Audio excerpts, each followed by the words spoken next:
Bismillahirrahmanirrahim. Assalamualaikum warahmatullahi wabarakatuh. Rasulullah SAW mengisahkan 3 orang muslim di hadapan makam Allah Subhanahu wa Ta'ala kelak. Hadis dari Abu Hurairah yang diriwayatkan oleh Imam Muslim, An-Nasa'i, Imam Ahmad dan Baihaqi ini meriwayatkan, ada seorang mujahid, seorang alim, dan seorang dermawan. Bukan surga yang diperoleh, justru neraka yang didapat ketiganya. Lantas, mengapa hal itu bisa terjadi? Bukankah mati syahid itu akan mendapat surganya Allah? Sebelum lanjut, alangkah baiknya kita klik tombol subscribe agar channel ini semakin bermanfaat bagi kaum muslimin. Dikisahkan orang pertama dipanggil menghadap Allah. Ia merupakan seorang pria yang mati syahid. Saat di hari perhitungan, Allah pun bertanya, apa yang telah engkau perbuat dengan berbagai nikmat itu?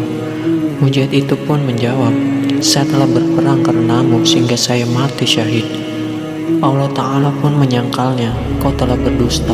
Kau berperang agar namamu disebut manusia sebagai orang yang pemberani, dan ternyata kamu telah disebut-sebut demikian. Mujahid itu pun diseret wajahnya dan dilempar ke neraka jahanam. Orang kedua pun dipanggil.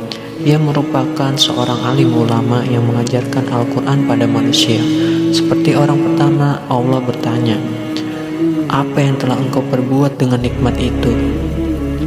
Sang ulama menjawab, saya telah membaca, mempelajari, mengajarkan Al-Quran karena Allah. Allah pun menyangkalnya, kamu berdusta. Kau mempelajari ilmu agar disebut sebagai seorang alim, dan kau membaca Al-Quran agar kamu disebut sebagai seorang qori. Sang alim ulama pun diseret malaikat dan dilempar ke neraka jahanam. Orang ketiga pun dipanggil oleh Allah. Kali ini ia merupakan seorang yang sangat dermawan. Sang dermawan dianugerahi Allah harta yang melimpah. Allah pun menanyakan tanggung jawabnya atas nikmat itu.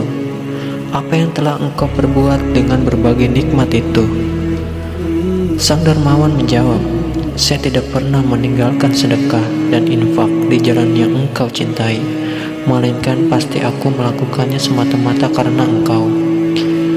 Dia pun tak jauh beda dengan kedua orang sebelumnya. Kau berdusta.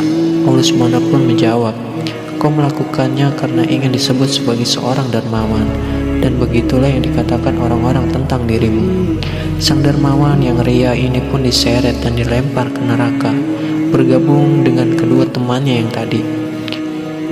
Di mata manusia, ketiganya merupakan seorang yang taat beribadah dan diyakini akan menjadi penduduk surga.